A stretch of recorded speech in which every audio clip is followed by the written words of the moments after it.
Terima kasih kepada teman-teman audiens yang sudah join ke Zoom. Saya ingatkan untuk yang belum mengisi link absen awal untuk mengisinya terlebih dahulu.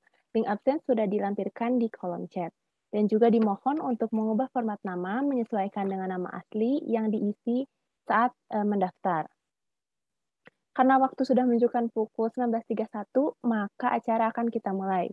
Bismillahirrahmanirrahim. Assalamualaikum warahmatullahi wabarakatuh. Selamat malam, Akang Teteh dan rekan-rekan semua. Salam sejahtera bagi kita semua. Om Swastiastu, Namo Buddhaya, salam kebajikan. Sebelumnya, marilah kita panjatkan puji dan syukur kehadirat Tuhan Yang Maha Esa, karena atas rahmatnya kita diberi kesehatan sehingga dapat berkumpul di kesempatan kali ini untuk mengikuti acara talk show dengan judul Green Building for Sustainable Development. Yang dimana walaupun acara talk show pada malam hari ini diadakan secara online, tapi pastinya akan tetap terasa nih manfaatnya. Jadi saya juga ingin mengingatkan kepada teman-teman yang tidak ada kendala di jaringan untuk on-cam, agar kita juga bisa saling mengenal dan interaksi dua arah nih. Nah, sebelumnya perkenalkan, saya Anissa Puspanugraha dari Prodi D3 Teknik Konstruksi Sipil kelas 2A. Di sini insya Allah saya akan menjadi MC yang memandu acara dari awal hingga akhir. Adapun agar acara berjalan lancar, akan diadakan sesi doa bersama terlebih dahulu yang akan dipimpin oleh Kang Fadil Zuhdi. Kepada Kang Fadil, saya persilahkan. Baik, terima kasih atas waktu dan medianya, MC. Izin memimpin doa untuk acara Civil Conference talkshow kali ini. Baik, Assalamualaikum warahmatullahi wabarakatuh. Izinkan saya untuk memimpin doa sebelum kegiatan ini dimulai. Para hadirin yang saya hormati, mohon berkenan untuk menyesuaikan dengan agama dan kepercayaan masing-masing. Auzubillahiminasyaitonirrajim. Bismillahirrahmanirrahim. Alhamdulillahirabbil alamin. Hamdan syakirin, hamdan na'imin, hamdan yu'afi ni'amahu wa yukafi'u mazidah. Ya Rabbana lakal hamdu kama yanbaghi li jalali wajhikal karimi wa azimi sultanik. Allahumma ya Allah, ya Tuhan kami, pada hari ini kami mengucapkan puji dan syukur kehadirat-Mu atas segala rahmat dan karunia-Mu yang telah Engkau limpahkan kepada kami, kepada keluarga kami, saudara-saudara kami, kepada para pemimpin-pemimpin kami dan negara kami. Allahumma ya Allah, ya Rabbana ya Karim, jadikanlah kegiatan Civil Conference Talk Show ini sebagai majelis ilmu yang bermanfaat, menjadi amal soleh yang Kau catat sebagai rangkaian dari peribadahan padamu ya Allah. Allahumma sholli wa sallim ala Sayyidina Muhammad wa ala alihi wa sahbihi ajma'in. Asyhadu an la ilaha illallah wa asyhadu anna Muhammadar Rasulullah. Ya Malik, ya Kudus, kami agungkan namamu, hanya kepadamulah kami bersujud, hanya kepadamulah kami bersyukur, dan hanya kepadamulah kami memanjatkan doa. Rabbana hablana min azwajina wa zurriyatina qurrata a'yun waj'alna lil muttaqina imama. Rabbana la tuzigh qulubana ba'da idh hadaytana innaka antal wahhab. Rabbana atina min ladunka rahmah wa hayyi lana min amrina rasadah. Rabbana atina fid dunya hasanah wa fil akhirati hasanah wa qina azabannar. Subhana rabbika rabbil izzati amma yasifun. Wassalamu ala mursalin walhamdulillahi rabbil alamin. Assalamualaikum warahmatullahi wabarakatuh. Terima kasih MC, sekian. Waalaikumsalam warahmatullahi wabarakatuh. Terima kasih kepada Kang Fadil yang sudah memimpin doa bagi kita semua. Selanjutnya, saya akan membacakan tata tertib bagi peserta pada malam hari ini. Yang pertama, peserta wajib hadir 15 menit sebelum kegiatan dimulai. Yang kedua, peserta wajib mengisi presensi awal yang sudah disediakan sebelum kegiatan dimulai. Yang ketiga, selama pemaparan materi, peserta diharapkan untuk mengaktifkan kamera dan wajib menonaktifkan mikrofon. Yang keempat, selama kegiatan berlangsung, peserta dilarang merokok. Yang kelima, setelah pembicara selesai memaparkan materi, bagi peserta yang ingin bertanya, silakan raise hand. Kemudian moderator akan mempersilahkan peserta untuk bertanya. Yang keenam, selama sesi tanya jawab berlangsung, peserta diharapkan untuk interaktif. Yang ketujuh, pertanyaan untuk setiap peserta hanya dibatasi sebanyak 2 pertanyaan dengan 1 kali tanggapan. Pertanyaan dapat ditambah jika waktu memungkinkan. Yang kedelapan, selama acara berlangsung, peserta diharapkan tertib. Dan yang kesembilan, apabila terjadi kendala, segera menghubungi CP yang sudah tertera di kolom chat Zoom. Adapun rundown pada malam hari ini, yang pertama itu ada pembukaan acara yang diisi oleh pembacaan doa, pembacaan tata tertib, dan sambutan-sambutan. Kemudian akan ada sesi pemaparan materi, dan untuk penutupan serta dokumentasi. Nah, selanjutnya nih, kita mulai saja acara pada malam hari ini yang akan diawali oleh sambutan dari Ketua Pelaksana, yaitu Kang Raffi. Kepada Kang Raffi, saya persilahkan. Baik, terima kasih MC. Assalamualaikum warahmatullahi wabarakatuh. Selamat malam, salam sejahtera, salam sehat untuk kita semuanya. Yang terhormat kepada Bapak Hendri, selaku Ketua Jurusan Teknik Sipil, yang sudah bergabung di acara ini. Pertama-tama, marilah kita panjatkan puji syukur kepada Allah Subhanahu wa Ta'ala, karena atas rahmat dan karunia-Nya kita semua bisa berkumpul di sini. Salawat serta salam semoga tercurah limpahkan kepada junjungan kita Nabi Muhammad SAW, kepada para keluarganya, para sahabatnya, dan semoga kita selaku umatnya hingga akhir zaman. Amin. Awal kata, saya ucapkan terima kasih kepada para peserta yang sudah mau berpartisipasi dalam mengikuti acara ini. Acara ini yaitu salah satu pergerakan dari Departemen Prof untuk memberikan wawasan dan pengetahuan lebih mengenai bangunan yang ramah lingkungan sesuai judul kita pada acara ini, yaitu Green Building for Sustainable Development. Dengan pemateri yang tentunya luar biasa, yaitu Kang Firmansyah Permadi, yang merupakan alumni dari Teknik Sipil Polban Angkatan 2009, yang sekarang sudah bekerja di Indosemen.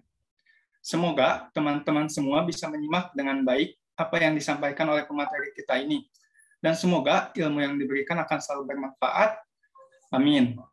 Cukup sekian dari saya. Terima kasih atas perhatiannya. Wassalamualaikum warahmatullahi wabarakatuh. Saya kembalikan kepada MC. Waalaikumsalam warahmatullahi wabarakatuh. Terima kasih kepada Kang Raffi atas sambutannya. Selanjutnya akan ada sambutan dari Ketua Himpunan Mahasiswa Jurusan Teknik Sipil, yaitu Kang Ahdan Jauhari. Kepada Kang Ahdan, saya persilahkan.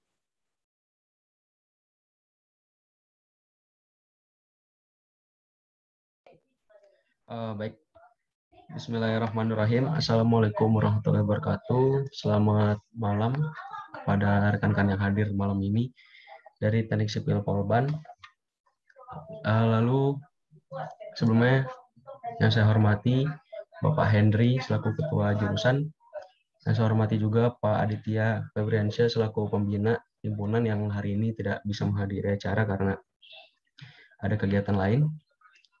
Lalu kepada panitia, terutama dari Departemen Ilmu dan Profesi yang insya Allah telah melaksanakan Civil Conference 2021 yang kedua kalinya dengan tema kali ini adalah talk show tentang Green Building for Sustainable Development. Serta kepada Kang Firmansyah yang insya Allah selalu dan ingin untuk memberikan pembelajaran serta pengalaman yang pernah dan sedang dilakukan hingga saat ini. Pertama-tama saya panjatkan puji serta syukur kehadirat Allah Subhanahu wa Ta'ala atas rahmat dan karunia-Nya. Insya Allah di malam Jumat ini kita masih bisa berkumpul walau via daring, tetapi bisa selalu dalam keadaan produktif untuk mendapatkan beragam pengalaman dan ilmu. Saya harap dari kegiatan Civil Conference 2021 ini dengan tema talk show, kita bisa menggali lebih dalam informasi dan ilmu dapat dari pemateri yaitu Kang Firman. Besar harapan saya jikalau disiplin ilmu tentang keilmuan dalam segi konstruksi smart building ini, green building maksud saya, bisa dimanfaatkan untuk ke depannya. Bila taufik wa hidayah, wassalamualaikum warahmatullahi wabarakatuh. Waalaikumsalam warahmatullahi wabarakatuh. Terima kasih kepada Kang Ahdan atas sambutannya. Selanjutnya, mungkin ini akan menjadi sambutan terakhir pada malam hari ini, yaitu sambutan dari Ketua Jurusan Teknik Sipil, Pak Hendri. Kepada Pak Hendri, saya persilahkan.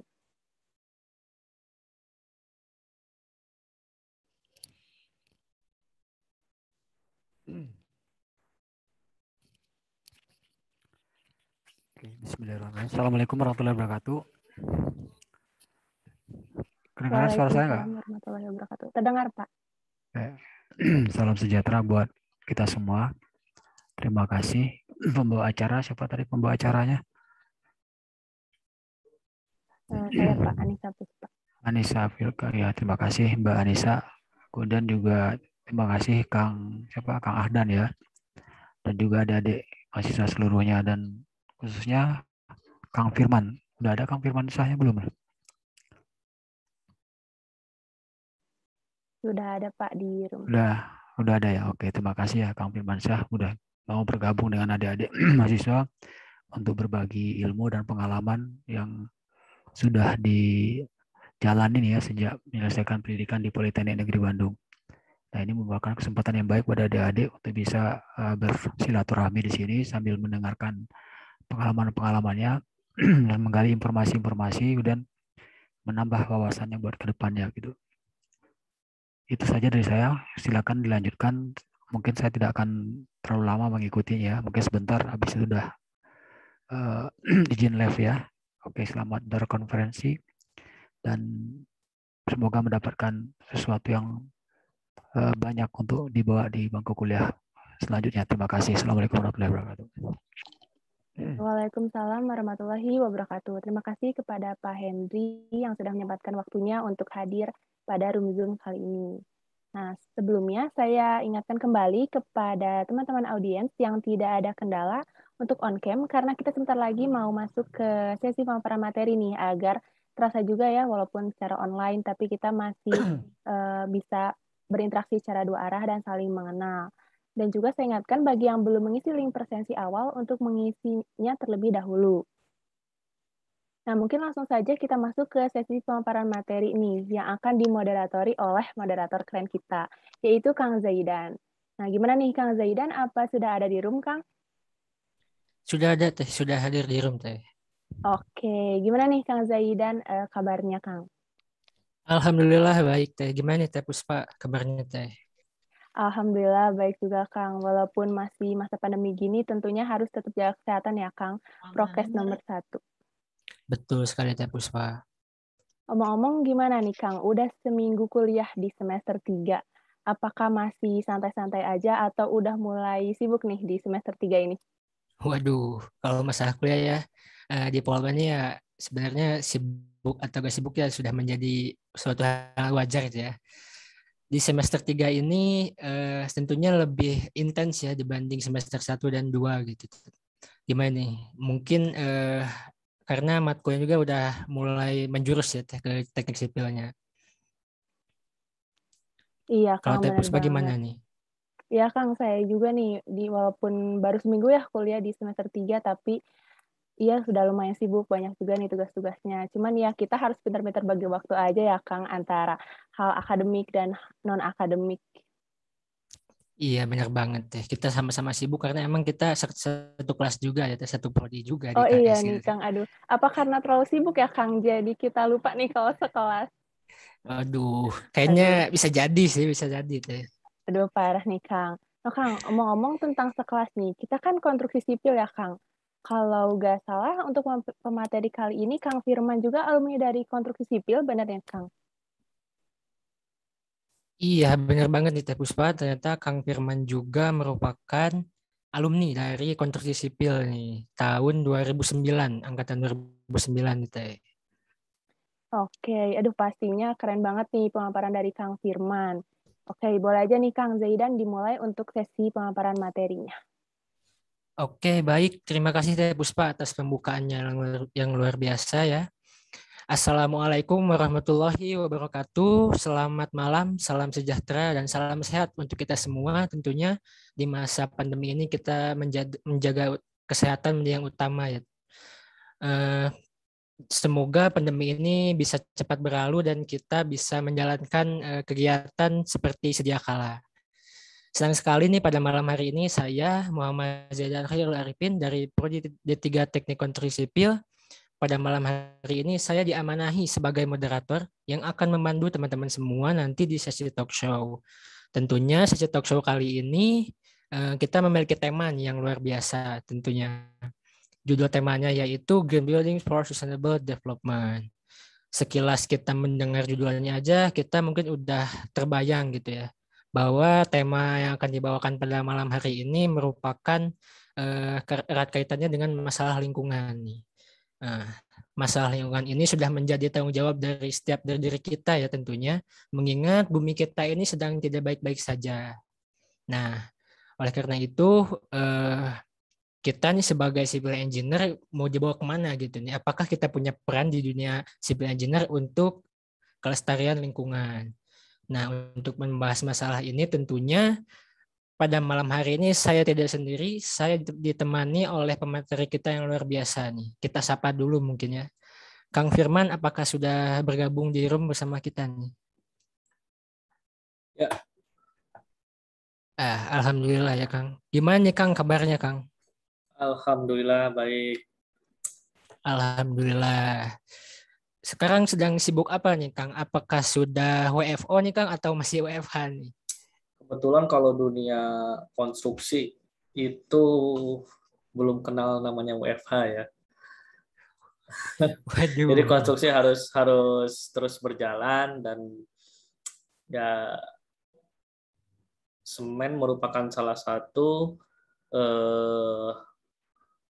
sektor nasional ya, sektor vital nasional. Jadi memang tidak alhamdulillah kita tidak ada berhenti untuk produksi karena menunjang untuk pembangunan ya, seperti itu. Waduh, ternyata emang ya civil engineer itu erat kaitannya dengan lapangan ya. Jadi harus tahan mental, tahan banting ya. Oke, siap Kang. Oke, mungkin karena Kang Firman sudah berada di room juga nih, untuk lebih mengenal lagi nih, boleh kepada panitia untuk membantu men-share CV dari Kang Firman.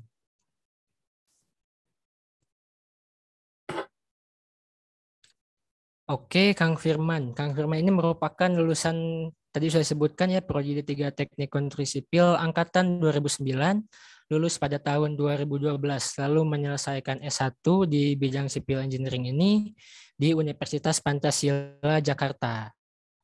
Nah, sekarang Kang Firman ini bekerja di PT Indosemen Tunggal Pakarsa sebagai Technical Support Engineer. Wah, luar biasa sekali ya teman-teman. Kayaknya kita gak salah nih milih pemateri pada malam hari ini yang memang ahli di bidangnya gitu.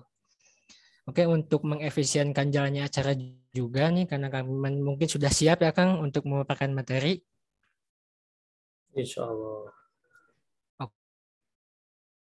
Teman semua untuk senantiasa fokus dan mengikuti jalannya pematerian, dan boleh juga nih siapkan catatannya karena nanti bakal ada hal-hal penting yang harus dicatat nih teman-teman. Oke, untuk mengefisienkan jalannya acara, waktu dan media saya sediakan kepada Kang Firman. Mangga Kang, dipersilahkan.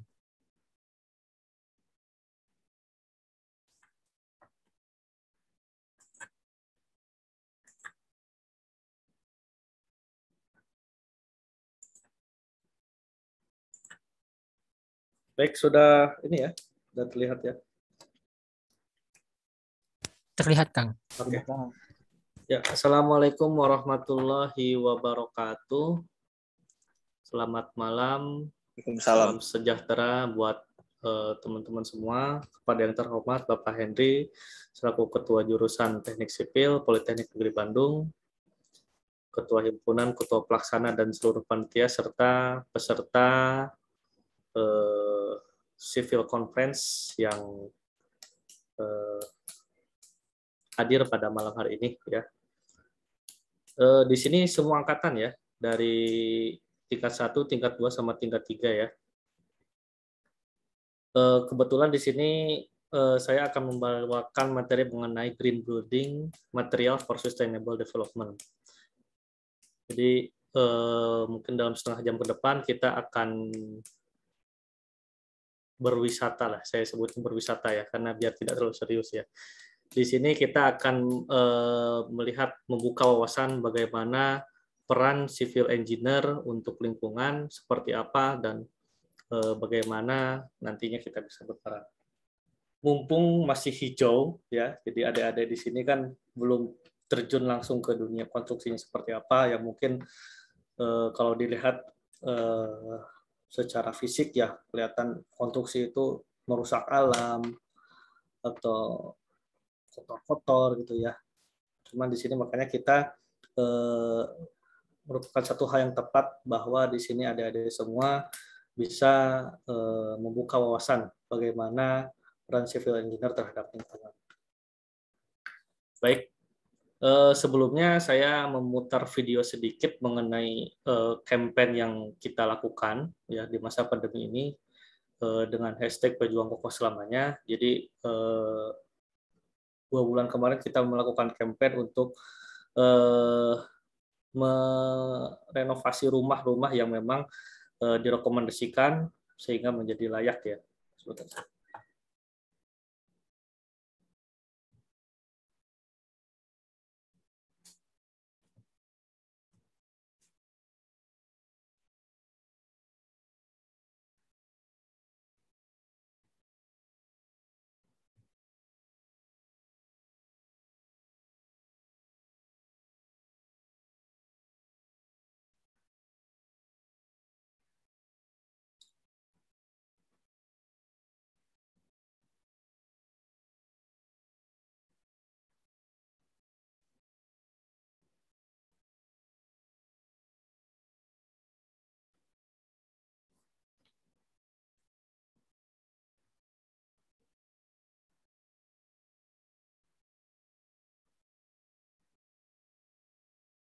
Mohon maaf Kang, tidak terdengar suaranya Kang. Apakah tidak apa-apa? Tidak keluar ya suaranya ya? Iya Kang. Ya nggak apa-apa lah. Nanti bisa lihat di Instagram Semen 3 Roda aja ya, ada di situ. Oke, baik. Kita langsung ke materi. Mengenai lingkungan tentunya betul kata moderator Zaidan ya. Jadi sekarang dunia sedang tidak baik-baik saja, lingkungan sedang tidak baik-baik saja. Ya, banyak dampak dari perubahan iklim, ya, baik itu kepada manusianya sendiri ataupun terhadap lingkungan. Musim hujan dan musim panas susah dibedakan ya. Kadang lagi musim hujan tiba-tiba panas, kadang lagi musim panas tiba-tiba banjir, susah ditebak ya. Kemudian tanah pertanian ya, cuaca yang ekstrim, kenaikan air laut, bencana ekologi, dan pemanasan di kutub utara yang semakin tinggi ya, dan mengakibatkan rusaknya habitat-habitat hewan-hewan yang di sana. Sehingga ini akan menjadi efek domino ya, efek domino dari perubahan iklim ini. Kita lihat perubahan iklim ini tentunya diakibatkan oleh pemanasan global. Dari data National Climatic Data Center, dilihat setelah tahun 1940 terjadi kenaikan temperatur yang cukup signifikan ya sampai 2000, di mana tahun 1940 ini merupakan awal-awal revolusi industri ya. Jadi sangat memegang peranan ya untuk kenaikan suhu temperatur. Tentunya kenaikan temperatur ini juga merupakan salah satu efek daripada greenhouse ya, atau rumah kaca, efek rumah kaca. Jadi bukan nama band ya, efek rumah kaca, tapi memang betul efek rumah kaca ini cukup berbahaya ya, cukup mengakibatkan kenaikan suhu. Di sini diakibatkan oleh konsentrasi karbon dioksida ya. Jadi bagaimana efek rumah kaca itu terjadi, kurang lebih gambarannya seperti ini ya, di sebelah kanan, sudut kanan bawah ya, ini terlihat bahwa radiasi atau energi matahari yang masuk ke bumi yang tadinya harusnya dipantulkan kembali keluar karena konsentrasi CO2 yang ada di atmosfer bumi ini terlalu tinggi, semakin tinggi, sehingga yang tadinya harus kembali dipantulkan keluar bumi, akhirnya dia akan terserap kembali dan masuk lagi ke dalam bumi. Sehingga lama-kelamaan apabila kejadian ini terus berlangsung dan terus meningkat konsentrasi CO2-nya, maka terjadilah kenaikan suhu ya secara global. Kurang lebih seperti itu untuk efek rumah kaca. Nah, di sini kita lihat konsentrasi CO2 ya dalam ppm akan terlihat semakin meningkat apabila kita terus-menerus dalam kondisi seperti ini. Ya. Ini yang grafik warna ungu. Ya, pada tahun 2100 nanti, yang tadinya 350 akan semakin meningkat. Kemudian yang ungu ini, kalau yang merah ini apabila bisnis terus banyak, konstruksi terus banyak, tetapi tidak ada pencegahan untuk mengurangi emisi CO2, maka akan terus semakin meningkat. Kemudian skenario ketiga, yang garis warna hijau, ini apabila ada upaya untuk menekan 50% daripada reduksi emisi CO2 ini. Masih terus meningkat, tapi agak mending lah ya, daripada tidak ada upaya sama sekali untuk menahan laju konsentrasi CO2. Kemudian kita lihat gambar yang sebelah kanan. Di sini kenaikan suhu ya, dari tahun 2000 sampai 2100. Jadi skenarionya akan semakin meningkat apabila tidak ada upaya untuk penekanan CO2 ya dari industri-industri. Ini memang nggak banyak ya, 6 derajat, tapi lama-kelamaan ini cukup berefek ya terhadap lingkungan. Nah, sekarang apa sih tujuan dari green building for sustainable development atau green construction? Ya, jadi tujuannya tentunya di sini kita berperan untuk menggunakan material yang ramah lingkungan. Ya. Kemudian apa sih ramah lingkungan? Ramah lingkungan adalah material yang mempunyai energi efisiensi.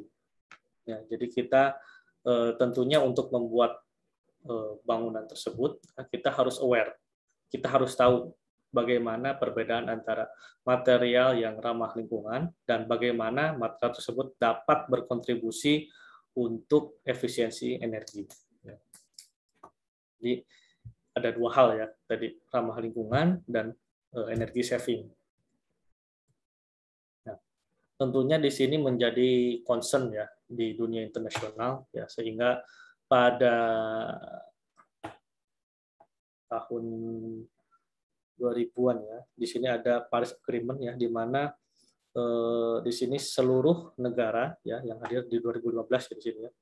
2015 di Paris, Prancis, di sini bersama-sama untuk berkomitmen dalam hal menjaga emisi CO2. Nah, jadi dari tahun 1870 ya sampai 2015 ini CO2 yang sudah terbuang di emisi ini sekitar 2,9 dari total ya, 2,9 miliar ton ya di sini. Kemudian di sini bersama-sama dari seluruh negara untuk menurunkan pemanasan global di bawah 2 derajat.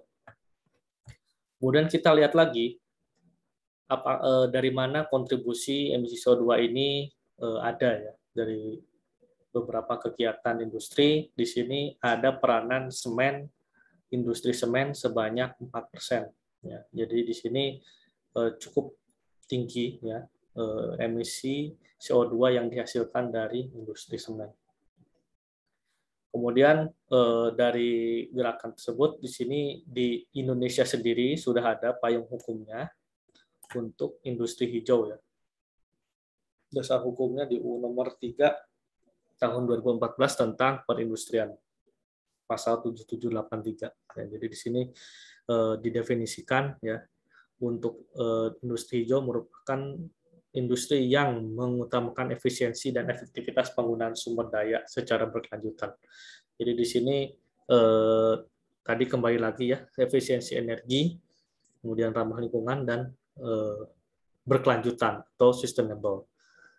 Jadi sudah ada payung hukumnya dan kita memang sama-sama di-challenge untuk terus berinovasi dalam rangka menurunkan emisi CO2 dari industri semen sendiri. Baik. Kenapa sih industri semen itu menyumbang peranan yang cukup besar ya, 4% dari seluruh emisi CO2 yang ada.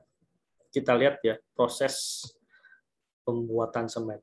Jadi proses pembuatan semen itu pertama ada blasting atau peledakan gunung limestone ya. Jadi biasanya di industri semen itu di belakangnya adalah gunung-gunung kapur. Gunung-gunung kapur atau limestone itu kemudian di blasting atau diledakkan, kemudian ditransport, di crushing ya, yang tadinya batu-batu sebesar truk ini ya, kemudian di crushing ya menjadi ukuran yang cukup kecil, kemudian dari crushing dia di transport melalui conveyor, kemudian disimpan di storaging. Itu bagian dari mining atau penambangan. Kemudian selanjutnya dari storage, kemudian masuk ke raw material grinding. Jadi yang tadi sudah ada di storage, kemudian di grinding lagi atau dihaluskan lagi, ya sehingga butirannya menjadi lebih kecil dari sebelumnya. Proses ini disebut drying dan grinding. Hasil dari grinding ini kemudian disimpan di raw mill. Jadi di sana materialnya sudah cukup halus, tapi masih kasar. Nah, kemudian di sini adalah proses chemical-nya ya. Jadi setelah tadi material yang sudah cukup halus, kemudian disimpan di raw mill, kemudian dialirkan kembali ke suspension preheater. Nah, di sini proses kalsinasi mulai terjadi. Ya, jadi di pembakaran suspension preheater ini suhunya berkisar antara 800 sampai 900 derajat Celcius. Ya, jadi cukup tinggi ya untuk temperaturnya. Setelah itu kemudian masuk ke proses burning atau pembuatan klinker. Nah, klinker ini merupakan inti utama dari semen ya. Jadi di klinker ini yang tadi material yang ada di suspension preheater kemudian dibakar kembali sampai suhu kurang lebih sebesar 1.500 derajat Celcius. Jadi tinggi sekali dan butuh energi yang cukup banyak dan tentunya menghasilkan emisi CO2 juga. Dari proses burning ini kemudian masuk ke proses cooling. Jadi yang tadinya halus ya, kemudian masuk ke suspension preheater, kemudian masuk ke kiln atau burning, dia akan menjadi seperti lava ya, lava kemudian didinginkan secara sekaligus, kemudian akan langsung terbentuk menjadi batuan-batuan kecil, ya, kemudian dikumpulkan dalam klinker silo. Kemudian batuan-batuan tersebut yang sudah setengah semen itu kemudian di-grinding lagi, ya, di-grinding lagi melalui finish mill, ya, di sini dihancurkan oleh bola-bola baja dan dicampurkan oleh gypsum ya. Gypsum ini fungsinya sebagai retarder ya kalau di semen. Jadi sebagai penahan supaya semen tidak cepat kering ya, di sini. Jadi fungsi gypsum adalah retarder. Kemudian setelah finish mill, semen disimpan di silo-silo ya. Jadi finish blend atau ukuran butirannya sendiri ini untuk semen berkisar antara 3.500 sampai 4.000 ya, 4.000 kilogram per meter persegi. Oke, kemudian setelah itu semen masuk ke silo, kemudian di packing. Packingnya ada dua ya, ada yang bentuknya semen bag dan ada yang semen curah. Mungkin di sini teman-teman bisa melihat ya di jalanan ada kapsul semen, ya itu adalah semen curah ya. Baik, sedikit pengenalan mengenai Indosemen ya. Indosemen sendiri tahun 1855 merger ya menjadi dari 8 plant, kemudian 89 go public. Ya. 91 ada unit RMC, 98 ada plant di Kalimantan, ya, P12, kemudian 2001 bergabung dengan Hildenburg Cement Group, 2005 kita launching PCC ya. Nah, PCC ini adalah salah satu produk indosemen yang ramah lingkungan ya. Jadi tahun 2005 kita sudah mulai berinovasi untuk mengurangi emisi CO2. Kemudian 2007 kita ada agregat, bisnis agregat. Kemudian 2010 kita ekspansi ke Cirebon. Kemudian selanjutnya 2013 ini pembuatan P14 ya, konstruksi P14, kemudian 2014 kita ada VRM baru, 2016 dan 2016 kilen P14 selesai, dan 2017 kita punya plan baru atau P14 ya. Jadi Indosemen sendiri punya 3 lokasi pabrik ya, di Citerep, di Cirebon, dan di Kalimantan Selatan terjun.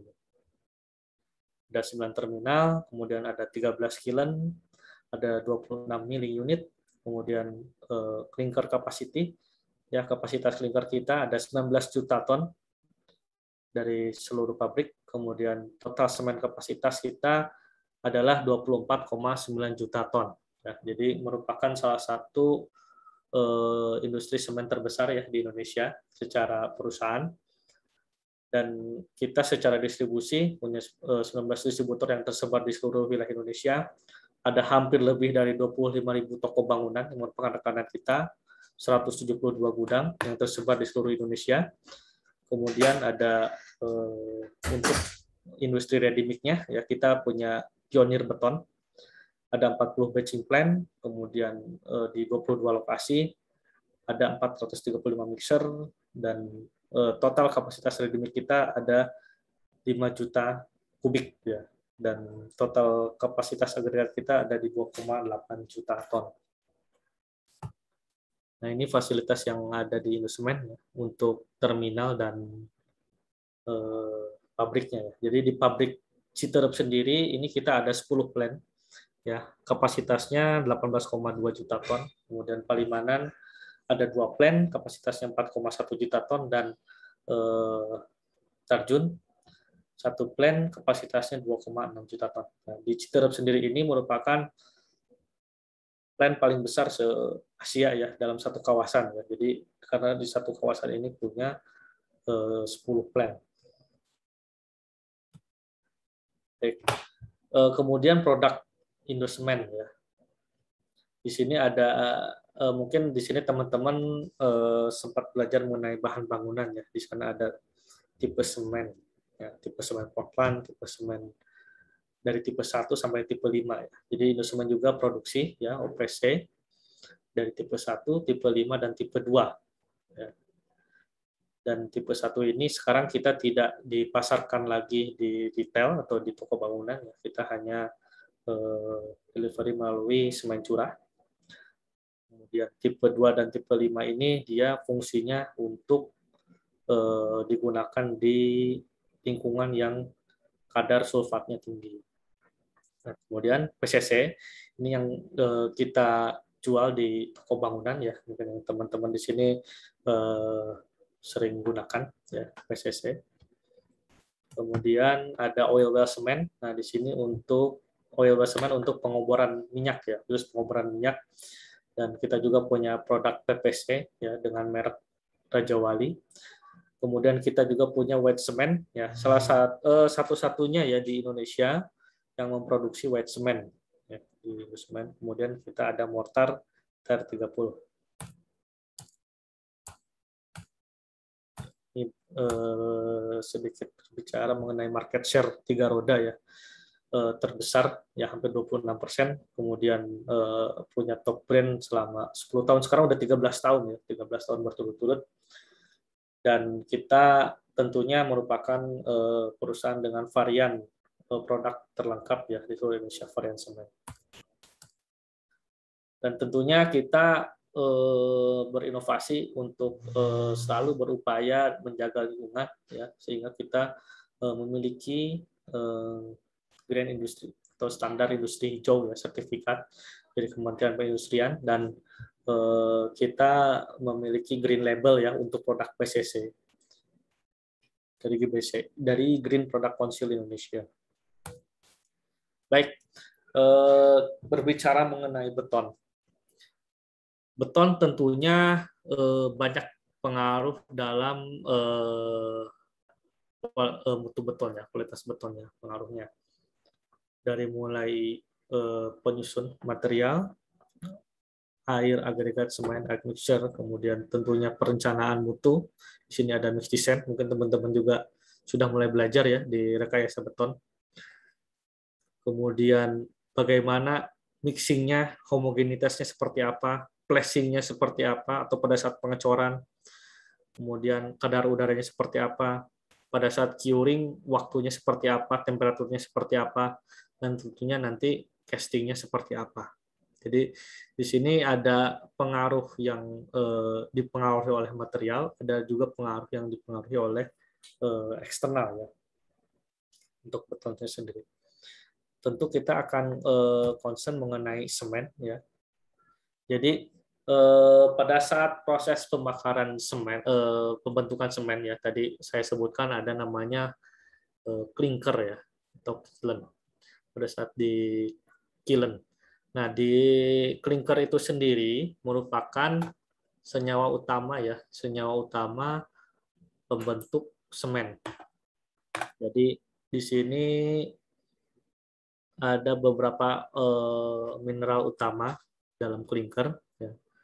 Dari mulai CaO, SiO2, L2O3, Fe2O3, MgO, sp3, NO2, K2O.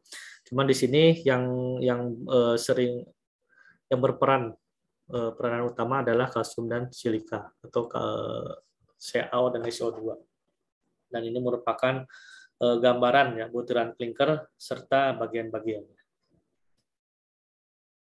Nah, ini mulai agak chemical dikit ya. Oke. Kemudian kita juga mengenal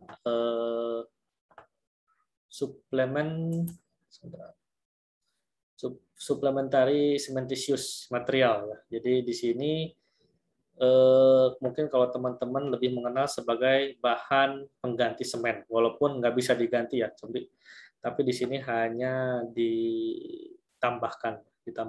Jadi bahan tersebut bersifat seperti semen, ya, dapat bereaksi dengan air, tapi tidak bisa berdiri sendiri. Nah, apa sih tujuannya? Tujuannya adalah untuk durability. Jadi di sini konstruksi, berbicara konstruksi, di sini ada dua ya, ada dia kuat dan awet. Ya. Jadi durability ini lebih ke awet, gitu ya. Jadi konstruksi itu tidak hanya butuh kuat, tapi butuh awet. Ya. Sekarang banyak ya proyek-proyek jalan misalnya ya. Mungkin teman-teman misalnya ada satu daerah ya tahun ini dilakukan renovasi ya, kemudian tiba-tiba 6 bulan lagi sudah rusak gitu ya. Jadi itu salah satunya. Jadi keawetan atau durability. Jadi di sini durability yang disebut durability ini tentunya dia mempunyai umur yang panjang ya, umur yang panjang sebuah konstruksi kisaran dari 50 sampai 100 tahun dengan minimum maintenance. Dan tentunya tujuan dari cementitious ini adalah untuk mendapatkan strength setelah 28 hari. Nah, jadi di sini teman-teman mesti tahu bahwa memang kan standar beton itu memang di 28 hari ya. Tapi di sini dengan adanya SCM dia akan kekuatan beton akan terus meningkat setelah 28 hari. Dan tentunya dengan SCM ini akan menjadi filler ya, karena dia mempunyai butiran yang lebih halus ya, sehingga akan menutup pori-pori daripada beton itu. Nah, kemudian apa saja SCM yang ada di Indonesia? Di Indonesia ini ada fly ash, ada silica fume, dan ground granulated base furnace slag atau GGBFS. Nah, mungkin di sini teman-teman juga pernah dengar ya, fly ash, kemudian silica fume, slag, ya, GGBFS. Nah, jadi ada dua macam ya, ada yang SCM yang ditambahkan setelah untuk membentuk beton, ada juga yang pre-blended cement. Nah, jadi kita punya produk ya yang sudah ada SCM-nya, yaitu PCC, PPC, PSC, dan hidrolik semen. Nah, di sini kita lihat di grafik sebelah kanan. Ya, jadi yang sebelah kiri adalah compressive strength dan sebelah yang bawah adalah umur ya. Jadi kita lihat untuk flash ya, flash dia memang memiliki initial strength yang tidak terlalu tinggi ya, tapi dia akan meningkat seiring umur. Gitu. Jadi yang ini kita lihat yang kedua.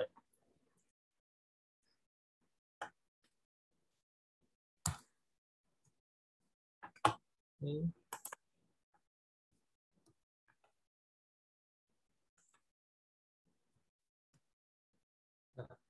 Berbicara mengenai long term durability ya. Jadi mungkin teman-teman di sini sudah sering ya untuk cek kekuatan ya. Bisa kuat tekan, kuat tarik, kuat lentur ya. Tapi di sini memang jarang yang melakukan cek mengenai durabilitas dari struktur itu sendiri. Nah, jadi durabilitas sebuah struktur beton di sini merupakan suatu kemampuan ya untuk dia resist terhadap perubahan cuaca, chemical attack, klorid, sulfat, ya, kemudian abrasi atau kausan, ya, sehingga dia lebih kuat ya terhadap sulfat penetration atau klorid penetration. Jadi di sini ada tesnya berdasarkan ASTM. Ya, di sini ada ASTM C1202 untuk RCPT atau resistant chloride penetration, kemudian water penetration dan sulfat attack ya. Jadi di sini bisa teman-teman buka sendiri standarnya, di sini ada ya. Nah, kemudian yang disebabkan oleh sulfat ya di sini biasanya yang berhubungan dengan tanah ya. Jadi di sini dengan terutama tanah merah itu ya, banyak kandungan sulfatnya. Kemudian yang klorid dia biasanya di laut ya, di laut. Jadi dia klorid ini menyebabkan korosi terhadap tulangan atau besi tulangan ya, dalam beton. Dan sulfat dan korosi ini tentunya dia akan masuk ke dalam beton oleh carrier atau pembawa. Ya. Jadi bukan hanya virus doang nih yang carrier ya, tapi sulfat dan klorid pun ada carrier-nya. Carrier-nya apa? Carrier-nya biasanya air. Nah, makanya di sini beton yang surface-nya lebih padat, ya, tentunya dia lebih tahan terhadap serangan sulfat karena dia lebih tahan terhadap carrier-nya. Nah, makanya di sini kenapa ada water penetration. Salah satunya adalah untuk mencegah dia membawa sulfat ataupun klorid. Oke.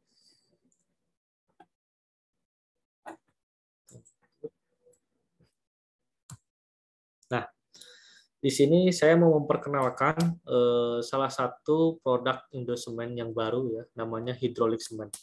Nah, jadi di sini teman-teman kalau misalnya berbicara mengenai Portland semen, ya, biasanya dari tipe 1 sampai tipe 5, ya, itu berbicara ASTM C150, mungkin yang teman-teman sudah pelajari di bangku kuliah. Ya.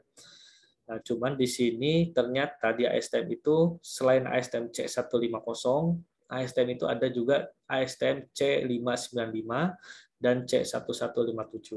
Nah, jadi ini yang ada di dunia konstruksi sekarang. Ya, cuman memang mungkin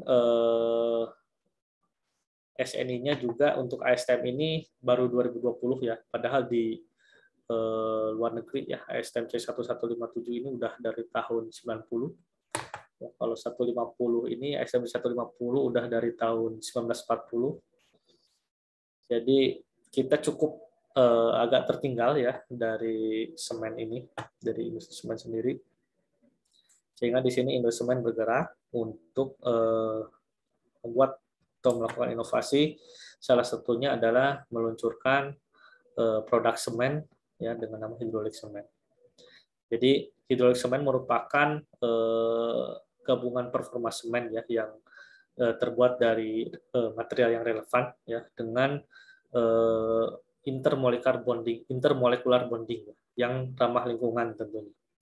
Jadi value dari hidrolik semen sendiri ya dia mempunyai kekuatan tekan yang tinggi dan keawetan yang tinggi. Nah, jadi kita coba ambil value dua-duanya nih. Jadi kuat tekan tinggi dan keawetan tinggi.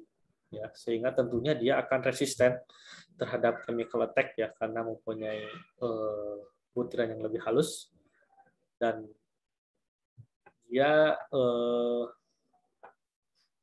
dapat memproteksi tulangan-tulangan yang ada di dalam beton terhadap korosi. Kemudian dia mempunyai workability yang cukup bagus dan tentunya ramah lingkungan. Jadi di sini dia bisa menurunkan 10-15% emisi CO2 dari semen konvensional. Nah, jadi di sini SNI 8912-2020 ya. Jadi bulan November kemarin kalau nggak salah ya. Udah hampir setahun ya berarti ya untuk SNI. Oke. Nah, kita sedikit berbicara mengenai proses hidrasi. Apa sih proses hidrasi? Proses hidrasi itu adalah proses ketika semen berhidrasi ataupun bercampur dengan air. Ya. Jadi semen tidak akan bereaksi ya kalau nggak ada air. Ya. Jadi di sini mungkin kalau masih ingat air H2O ya. H2O. Nah, dia membentuk CSH gel.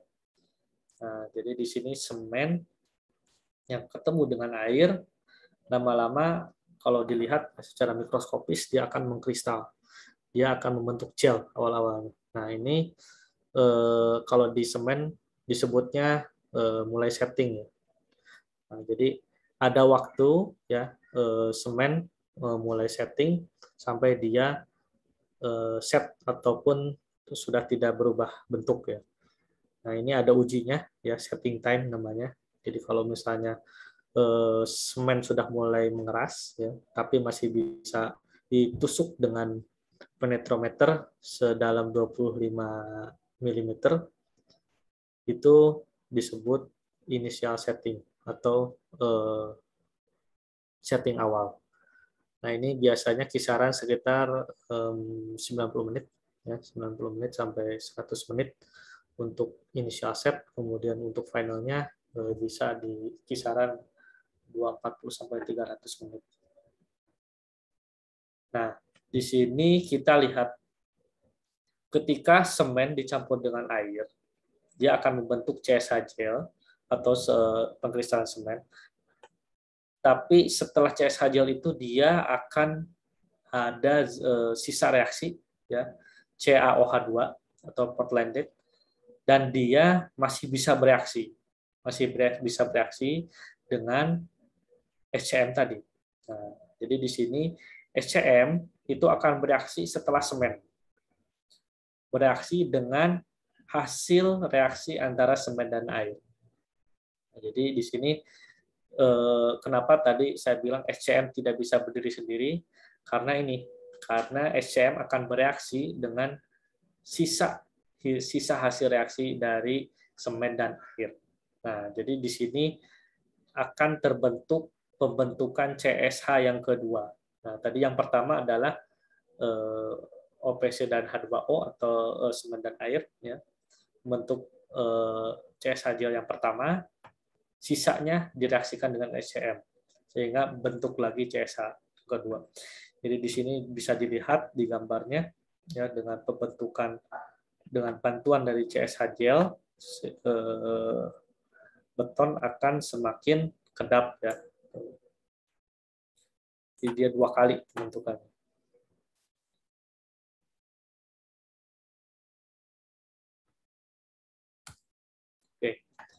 Nah, kemudian kita tes dengan LCPT untuk hidrolik semen ini. Kita bandingkan dengan OPC tipe 1. Ya, yang OPC tipe 1. Jadi ini adalah alatnya yang sebelah kanan.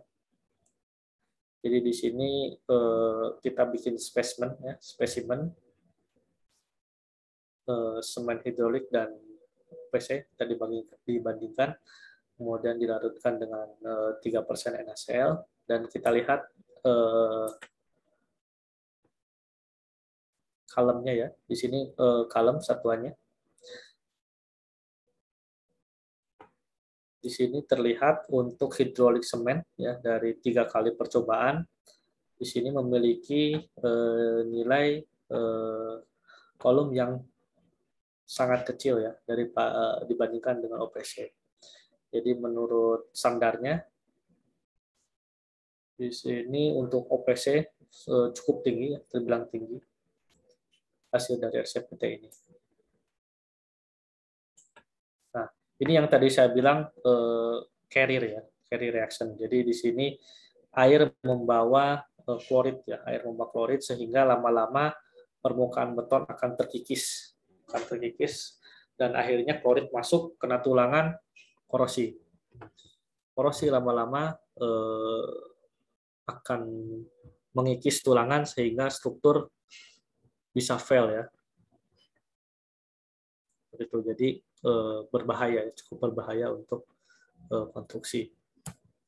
Nah, kemudian ini ASTM C1157 tahun 92 ya, sudah rilis tahun 92 di luar.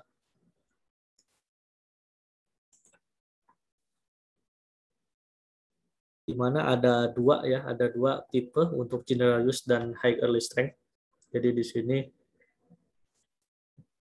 mempunyai emisi CO2 sebesar 0,6 sampai 0,66 ton per CO2 ya per ton semen. Nah, jadi di sini untuk semen hidrolik hampir 60% ya, 60%. Kemudian dari segi inisial ya, di sini 45 menit standar awalnya minimum.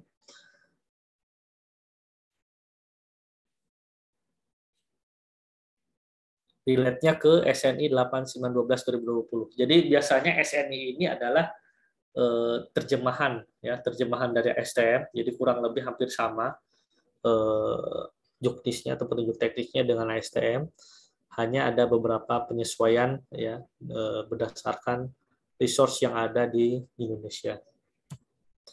Nah, ini SNI-nya ya, adaptasi dari ASTM-nya. Ini sudah rilis ya tahun 2020 untuk semen hidrolis. Di sini bisa terlihat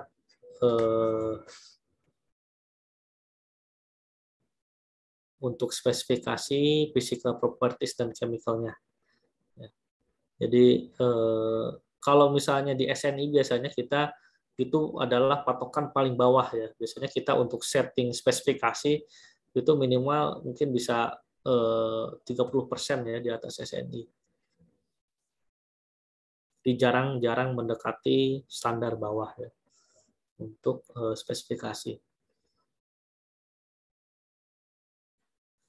Kemudian hidrolik semen ya dibandingkan dengan OPC mempunyai butiran yang halus ya. Jadi hidrolik semen di sini ada 429 meter persegi per kilogram ya. Jadi dalam 1 kilogram semen di sini bisa menghamparkan 429 meter persegi. Nah, itu ada tesnya ya, namanya blend test ya untuk mengukur kehalusan dari semen. Jadi mungkin kalau misalnya di kuliahan kan kalau semen biasanya cuma mengukur ininya aja ya, spesifik gravitinya aja ya yang pakai kerosin. Nah, ternyata banyak sekali ya parameter untuk spesifikasi semen ya, dari mulai air content, kemudian ukuran butiran, residu, expansion-nya seperti apa, compressive strength tentunya, dan ini compressive strength-nya beda dengan beton ya, jadi dia dicampur dengan pasir Ottawa, ya, pasir Ottawa ada SNI-nya lah, jadi semuanya ada panduannya, ya tinggal diikut aja. Kemudian chemicalnya juga banyak ya, ada CO2, AlO2, 3, ya seperti yang tadi awal saya ceritakan. Oke, nah tadi merupakan hidrolik semen ya. Nah, selain hidrolik semen, kita juga punya semen yang ramah lingkungan ya.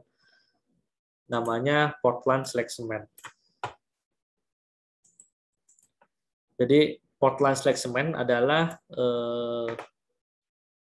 salah satu jenis semen turunan dari ASTM C595 ya, di mana di sini bisa dicampur antara OPC dan GGBFS ataupun klinkernya dengan GBFS. Ya, jadi bedanya ada yang semen OPC tipe 1 dicampur dengan GGBFS yang sudah halus, ada yang dari mulai klinker dicampur dengan GBFS yang belum halus, terus digiling sama-sama ya, digiling sama-sama sehingga dia menjadi lebih homogen ya biasanya.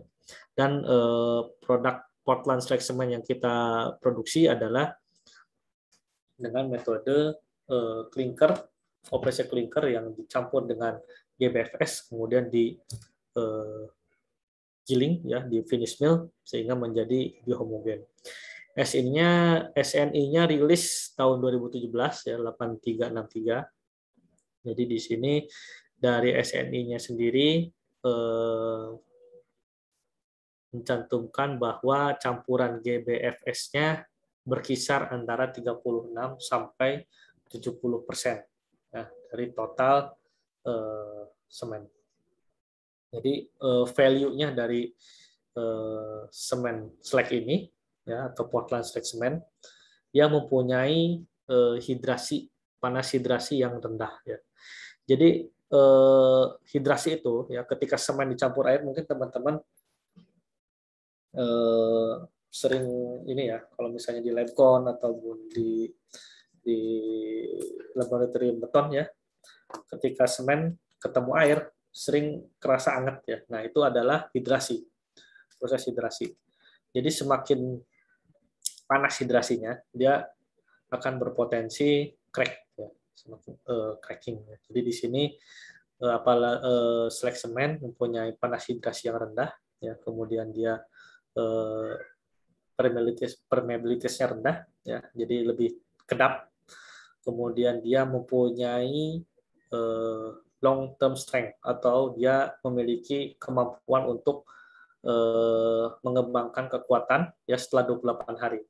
Jadi setelah 28 hari dia masih bisa naik lagi untuk kuat tekannya. Kemudian dia tentunya resisten terhadap sulfat ya dan mempunyai modulus elastis yang tinggi dan dia lebih tahan terhadap bleeding ya, karena dia mempunyai workabilitas yang cukup baik. Mohon maaf Kang, untuk ya. pematerian kurang lebih 5 menit lagi. Oke. Baik, ini merupakan slag-nya ya. Jadi slag semen itu yang tadi termasuk SCM. Ya, di sini terlihat bahwa reaktivitas dari slag sendiri ya dia berada paling tinggi ya setelah fly ash dan pezolan ya. Ini C3 dan C2S ini adalah mineral utama yang terkandung dalam klinker. Nah, dia juga mempunyai kalsium konten yang tinggi ya. Sehingga di sini kalau misalnya tadi SCM ya pada saat SCM dia hanya ada zat sisa yang terkandung dalam klinker yang dicampur dengan air. Nah, kalau slag dia punya CaO sendiri. Jadi karena kandungan kalsiumnya tinggi, dia mempunyai reaksi secondary gel yang lebih baik ya daripada SCM yang sebelumnya. Oke, nah di sini ada panas hidrasinya ya, perbandingan panas hidrasi antara klinker reaksi dan slag reaction ya. Jadi di sini yang slag ya memiliki panas hidrasi yang lebih rendah ya dibandingkan dengan klinker. Kemudian kita lihat di sulfat resisten. Ya.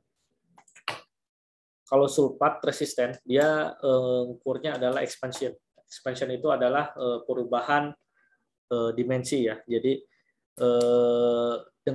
biasanya benda ujinya direndam dengan sulfat ya, kemudian diukur ekspansinya atau perubahan dimensinya berapa. Nah, jadi semakin dia stabil, semakin dia tidak berubah, semakin bagus ya untuk sulfat resistensinya. Artinya dia lebih tahan terhadap serangan sulfat. Kemudian ini proyek yang sudah menggunakan Portland slag cement ya adalah Patimban ya di Subang tahun 2018-2019 ya untuk fase 1. Jadi kita membuat pelabuhan ya di atas laut. Nah, jadi lautnya ini diuruk dengan Portland slag cement ya dengan kalau nggak salah kontraktornya Pentaocean dari Jepang. Kemudian ini ASTM C150 ya, yang tahun 40 ya, tahun 40.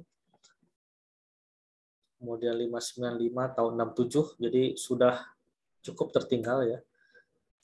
Tahun 40, kemudian tahun 67 dan akhirnya kita ada semen hidrolis di tahun 2020. Jadi di sini kita lihat perbandingan emisi CO2-nya dari beberapa tipe semen ya, di mana tipe 1 ini memiliki OPC tipe 1 ini memiliki CO2 yang sangat tinggi ya, 0,83, kemudian blended semen di 0,6 PSCC, dan Portland slag cement ini adalah yang paling ramah lingkungan ya, hanya 0,4 sampai 0,62 ton CO2 per ton semen. Kemudian ini Portland slag cement ya, standarnya dan spesifikasinya. Nah, ini adalah regulasi ya. Jadi di sini teman-teman nggak usah khawatir ya, karena regulasi sendiri telah mengatur penggunaan semen di dunia konstruksi ya dengan tidak hanya ASTM C150 tapi ASTM C595 dan ASTM C1157 atau Portland slag cement dan hidrolik semen ini sudah bisa digunakan secara regulasi. Dan ada yang terbaru ya di sini ada instruksi Menteri tahun 2020 yaitu penggunaan semen non OPC ya, seperti itu. Nah, selain semen kita juga tentunya memiliki produk ramah lingkungan yang lain ya, yaitu mortar. Kenapa harus mortar? Jadi di sini mortar ini merupakan gabungan antara semen, air, dan pasir. Jadi di sini produk sudah jadi ya, tinggal campur air dan dia mengurangi limbah konstruksi ya, dan mendapatkan hasil yang optimal. Jadi dia untuk mortar ini memiliki workabilitas yang lebih baik ya daripada yang konvensional ya. Jadi di sini kita ada beberapa macam ya, dari mortar serbaguna, tin bed untuk pasangan bata ringan, kemudian mortar plus untuk plaster dinding bata ringan, dan acian putih. Sini ada speknya. Ya, untuk TR10 kita gunakan untuk bisa untuk flooring, bisa untuk pasangan bata merah, bisa untuk plaster ya. Jadi perbedaannya di sini mungkin dari segi workabilitas, kemudian dia bisa lebih tipis ya untuk ketebalan spesinya. Mungkin di sini teman-teman kadang di lepon ya untuk spesinya ya bisa lebih tipis, kemudian dia mempunyai setting yang bisa yang cukup lama ya, di sini 20 menit, jadi bisa lebih aman ya untuk ngaduknya. Kemudian dia compressive strength-nya di atas 5 MPa. Dan yang ini tin bed ya. Nah, jadi untuk masang bata ringan ya atau hebel, mungkin teman-teman sering menyebutnya hebel ya. Di sini nggak bisa pakai semen ya, nggak bisa pakai semen biasa, ya. Harus pakai mortar karena dia lebih lengket ya untuk tin bed ini. Jadi palunya juga harus pakai palu karet ya untuk meratakannya. Dan yang ini TR20 adalah plaster plus ya. Jadi dia bisa digunakan untuk plester di atas bata ringan. Nah, bisa manual, bisa juga disemprot ya menggunakan spray mesin. Dia juga bisa mencegah retak karena di sini butiran pasirnya atau pasir limestone-nya sudah dikondisikan ya, tidak berlumpur dan butirannya seragam. Ya, kemudian juga ditambahkan dengan aditif ya, aditif sehingga memiliki workabilitas dan lebih tahan terhadap retak. Kemudian terakhir kita juga punya mortar untuk acian ya. Jadi di sini namanya TR30. Di sini untuk acian di atas plester. Jadi teman-teman di sini dengan menggunakan TR30 bisa menghemat cat dasar ya, karena sudah putih dan tidak usah menggunakan pelamir.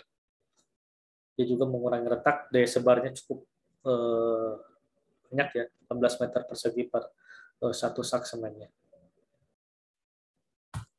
Baik, nah di sini tentunya teman-teman berpeluang ya untuk mengembangkan penggunaan produk-produk semen dengan berbagai aplikasi ya. Jadi tidak hanya mengutamakan high strength ya, kuat tekan, tapi tentunya kita harus sudah mulai melirik atau melihat mengenai durable ya. Bagaimana beton itu lebih awet ya, bagaimana lingkungan lebih hijau ya. Jadi di sini merupakan challenge ya pada teman-teman untuk bisa mengembangkan juga nih next desainnya seperti apa ya, dengan semen-semen ramah lingkungan, dengan PCC ya, karena sekarang untuk konstruksi sendiri ya, PBI ya, atau mungkin teman-teman peraturan beton Indonesia kan masih tahun 70 ya, bayangkan tahun 70 sampai sekarang masih bertahan ya. Jadi di sini bisa challenge ya buat teman-teman.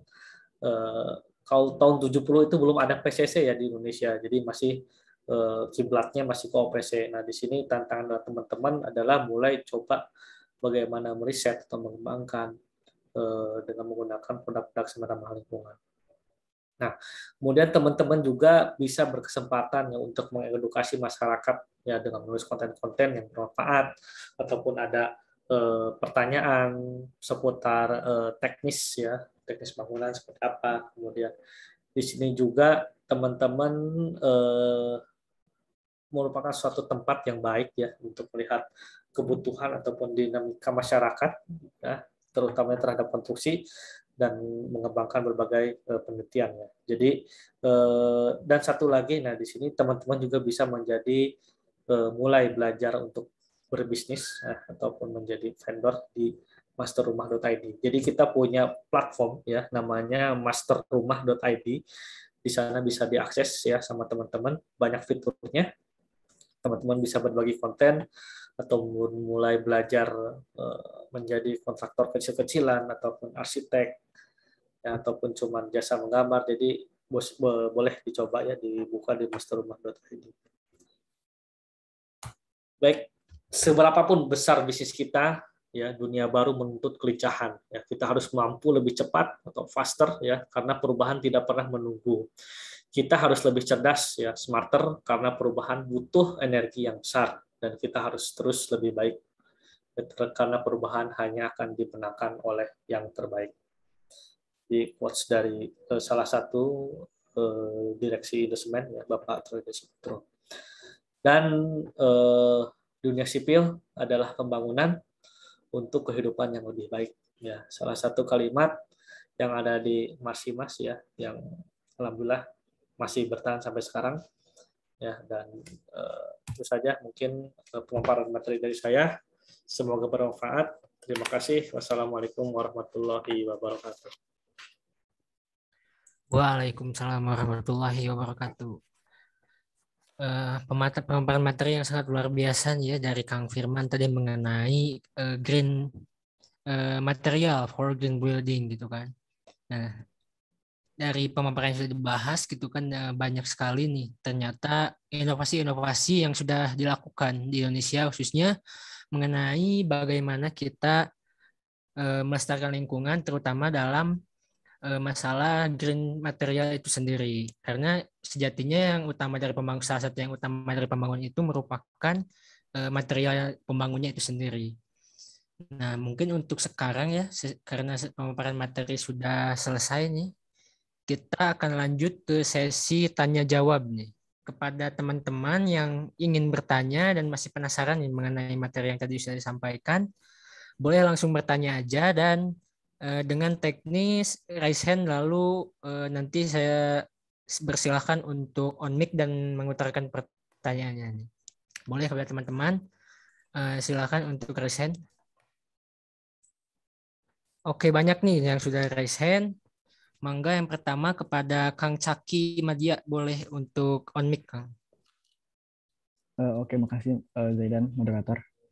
Izin bertanya, Kang, nama saya Caki Madia Murjani dari program studi D4 Teknik Perancangan Jalan dan Jembatan angkatan tahun 2019. Mengenai green building ya, Kang, izin bertanya, sejauh apa Indonesia pada umumnya menanggulangi masalah sampah sisa konstruksi, khususnya itu sampah beton? Seperti itu, Kang. Dapat dimengerti, Kang, pertanyaannya? Oke, terima kasih, Kang. Oke, terima kasih Kang Caki atas pertanyaan yang luar biasa. Boleh nih Kang langsung dijawab aja mengenai sejauh apa katanya pengaplikasian dan atau menanggulangi masalah sampah konstruksi khususnya dalam hal beton gitu Kang. Mangga Kang, dijawab, boleh dijawab. Baik, mungkin kalau misalnya Indonesia, berbicara Indonesia mungkin terlalu global ya. Jadi kita coba bicarakan apa yang sudah dilakukan Indosemen ya dalam menanggulangi sampah beton.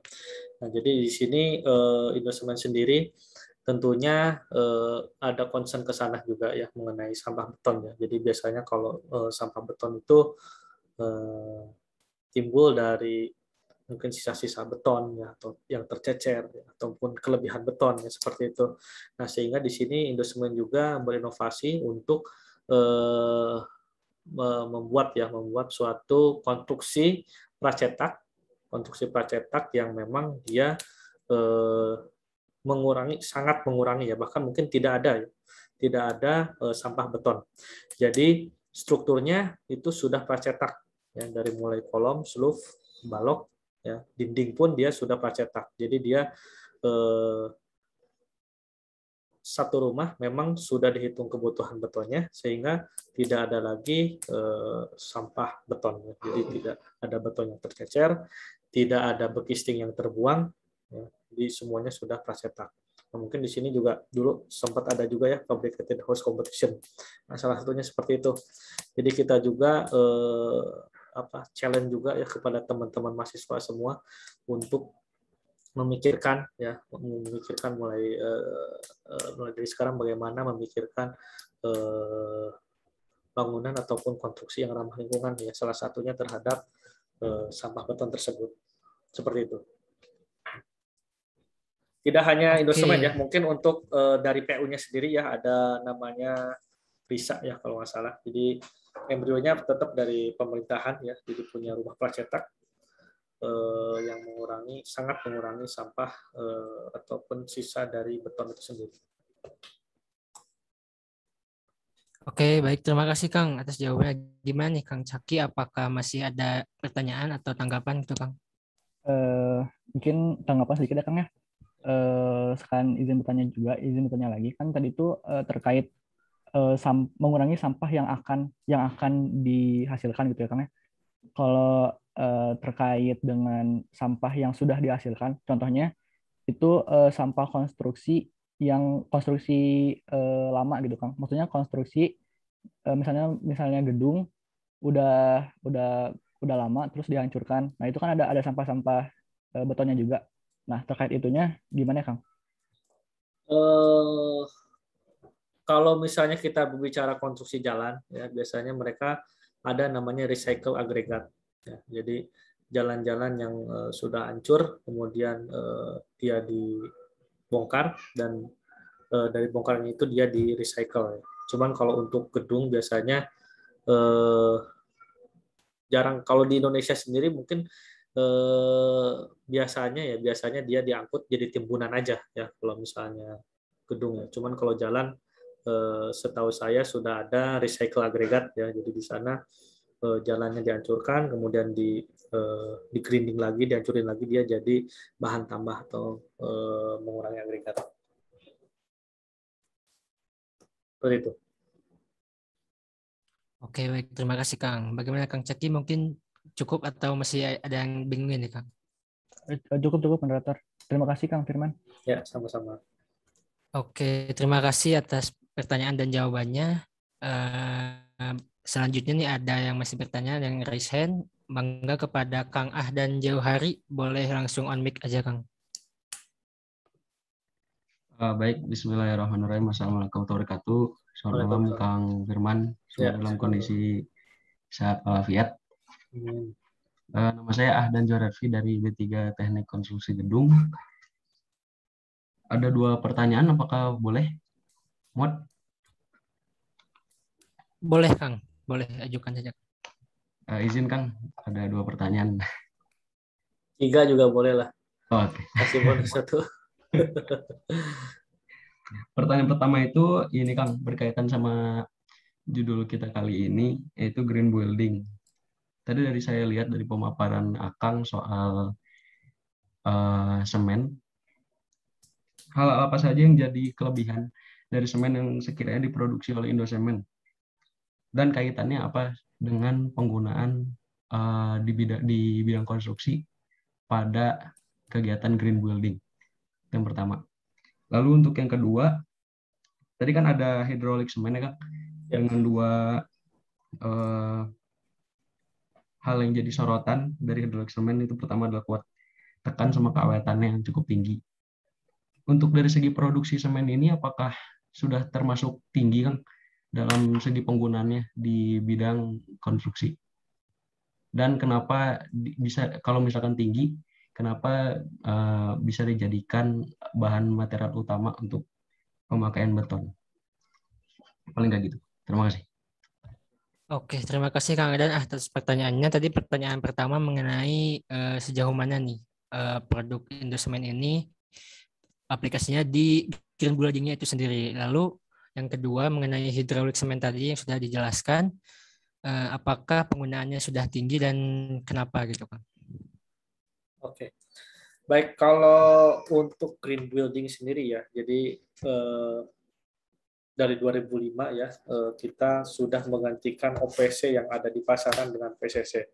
Nah, itu merupakan salah satu langkah yang cukup berani dan cukup besar ya dalam mengurangi ataupun masuk ke ranah green building ya. Karena PCC ini tadi ya dari segi emisi CO2 produksinya dibandingkan dengan OPC tipe 1 itu hampir 20% lebih rendah ya. Tadi dari 0,8 ke 0,6 ya.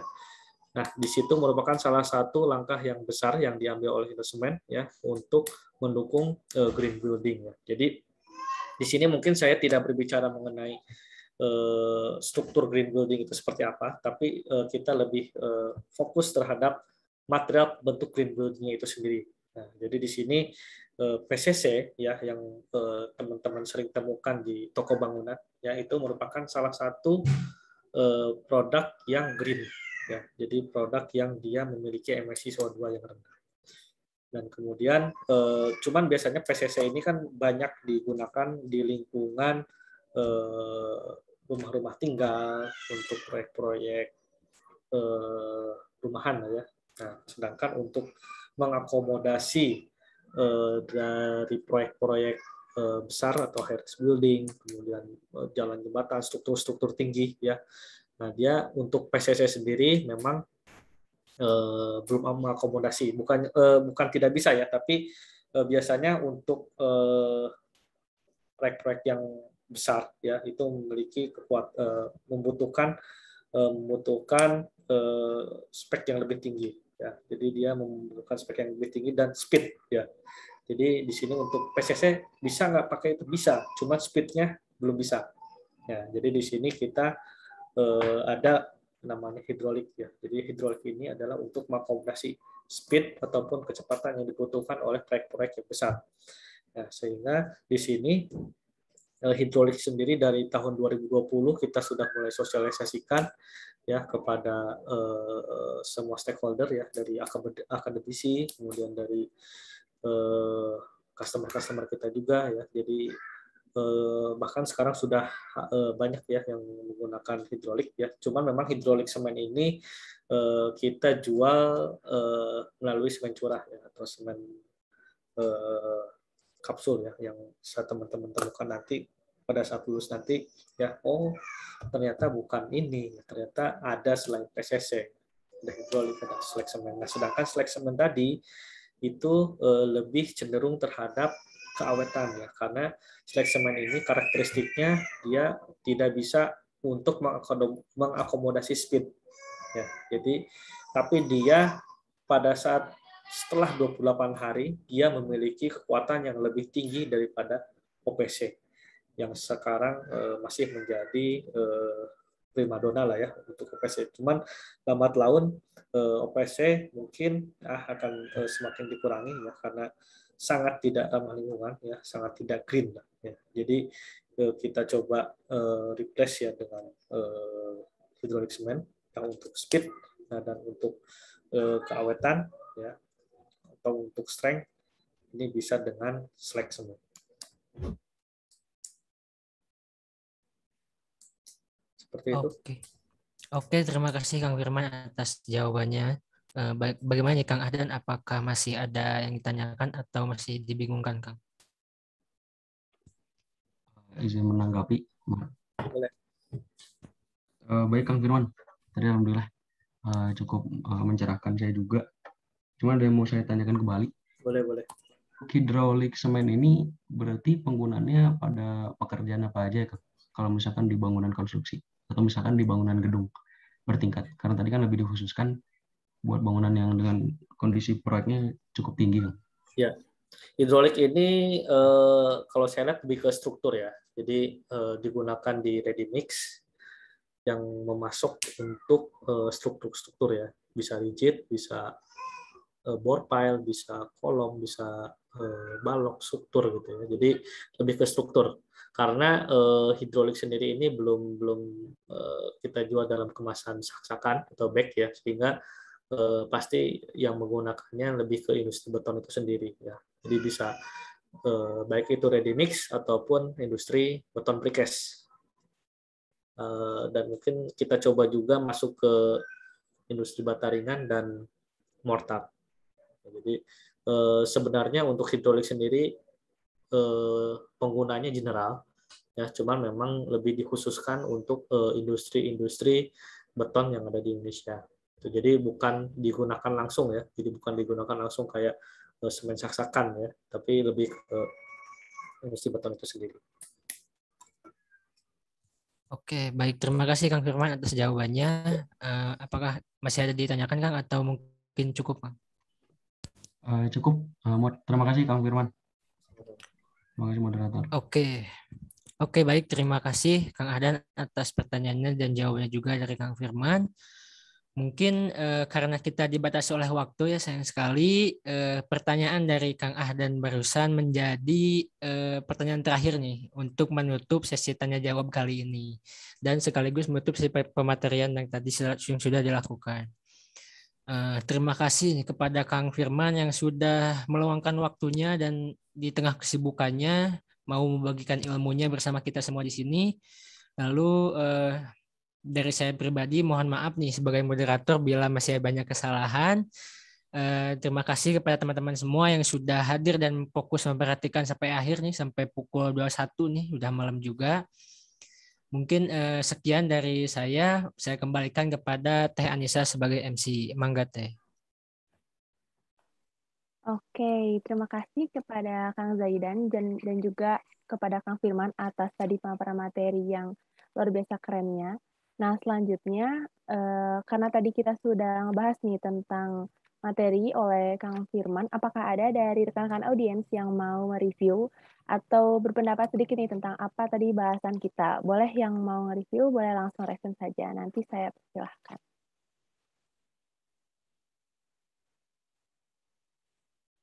Oke, ini sudah ada 2 orang yang ingin mereview. Mungkin yang pertama boleh dari Teh Salsabila dulu. Boleh langsung on mic aja.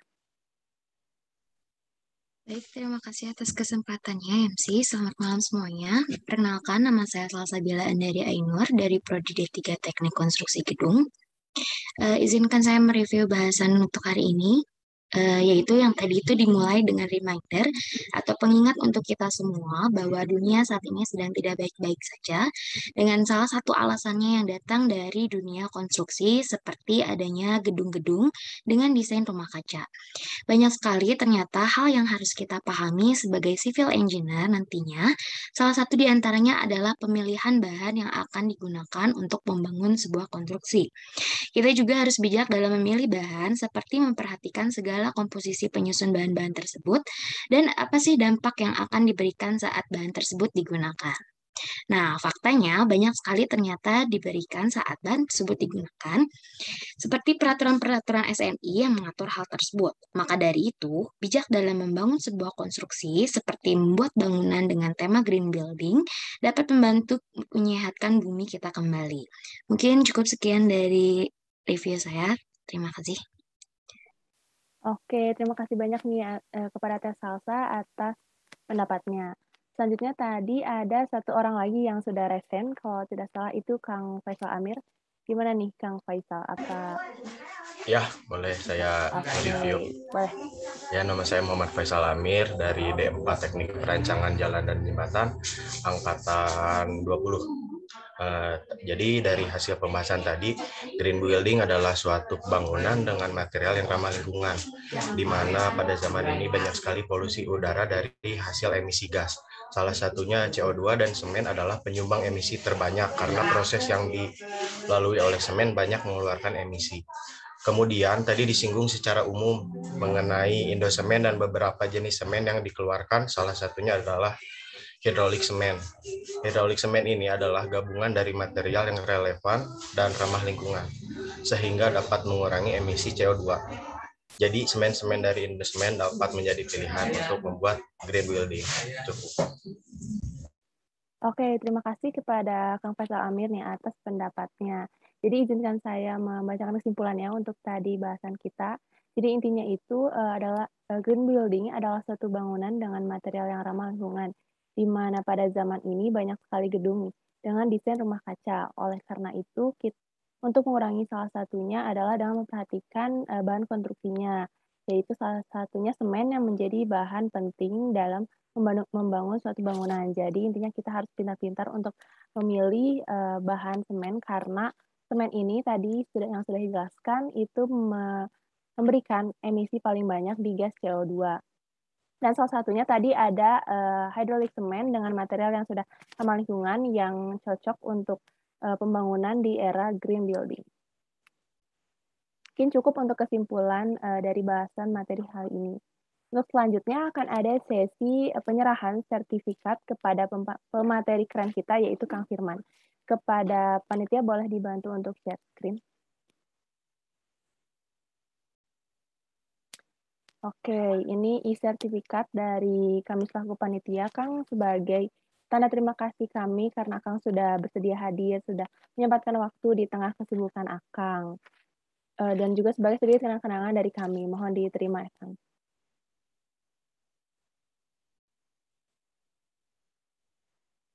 Ya, terima kasih untuk kesempatannya juga. Ya, semoga apa yang kita lakukan malam hari ini bisa bermanfaat untuk kita semua, dan tentunya teman-teman di sini juga harus sudah mulai tergugah ya mengenai kepedulian terhadap lingkungan ya, karena mau nggak mau nanti teman-teman akan kontak ya dengan lingkungannya. Jadi pasti nanti akan ada dilema ya. Di satu sisi ini harus lanjut terus pembangunan, di satu sisi kita harus concern juga terhadap lingkungan ya. Jadi makanya kita peran engineer ya yang nantinya akan turun ya untuk melanjutkan estafeta pembangunan di negeri ini ya. Dan selanjutnya, jadi di sini harapan saya teman-teman sudah punya wawasan yang cukup luas sebelum nanti masuk ke dunia konstruksi ya. Jadi tadi semen itu tidak hanya satu tipe ya, tidak hanya memang terlihatnya sama ya, abu-abu gitu ya. Cuman tadi ya banyak spesifikasinya ya, banyak value-nya seperti apa. Saya harap nanti teman-teman mungkin bisa lebih siap ya untuk turun di dunia konstruksi ya, dan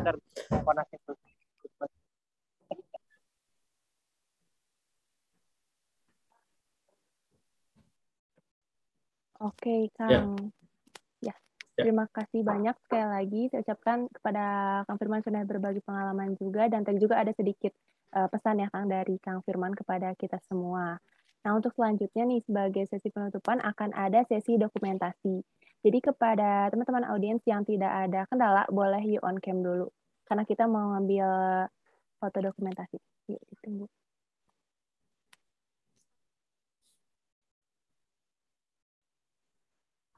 Dan juga kepada teman-teman audiens sudah bisa untuk mengisi link absen akhir yang sudah tertera di kolom chat. Saya ingatkan kembali bagi yang belum on cam, yuk kita on cam dulu karena akan ada sesi dokumentasi.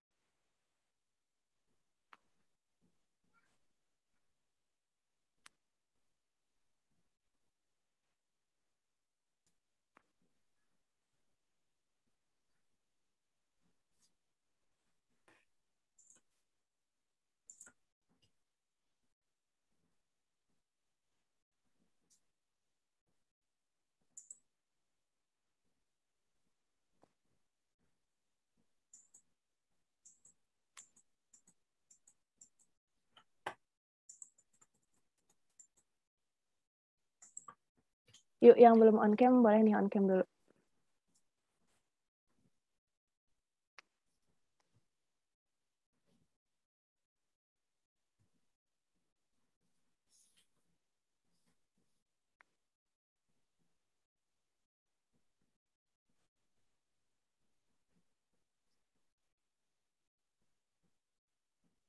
Oke, mungkin untuk yang on cam sudah ada banyak juga nih. Boleh kita langsung di screenshot saja. Untuk panitia boleh bantu screenshot nanti aba-aba dari saya. Untuk slide pertama, 1, 2, 3. Boleh gini ya. Boleh nih, teman-teman nih, ikutin gaya Kang Firman nih. Yuk. Untuk slide selanjutnya, 1, 2, 3.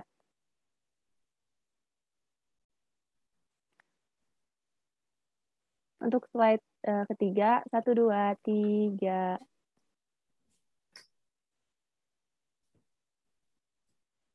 Oke, dan untuk slide selanjutnya off-cam semua nih, jadi boleh langsung di-message saja sama panitia. Oke, karena waktu sudah menunjukkan pukul 21.09 dan karena acara ini dibatasi oleh waktu, maka dengan berat hati saya akan menutup acara pada malam hari ini. Sebelumnya saya ucapkan terima kasih banyak kepada para peserta yang sudah menyempatkan hadir untuk mengikuti talk show pada malam hari ini, kepada Kang Zaidan sebagai moderator, dan tentunya kepada Kang Firman sebagai pemateri kita yang sudah berbagi pengalaman dan berbagi ilmu kepada kita semua. Saya, Anis Puspanugraha, selaku MC, pamit undur diri. Terima kasih, mohon maaf bila ada kesalahan. Wassalamualaikum warahmatullahi wabarakatuh. Waalaikumsalam warahmatullahi wabarakatuh.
Kepada audiens yang masih ada di Zoom yang belum mengisi link sesi akhir, boleh diisi dulu ya.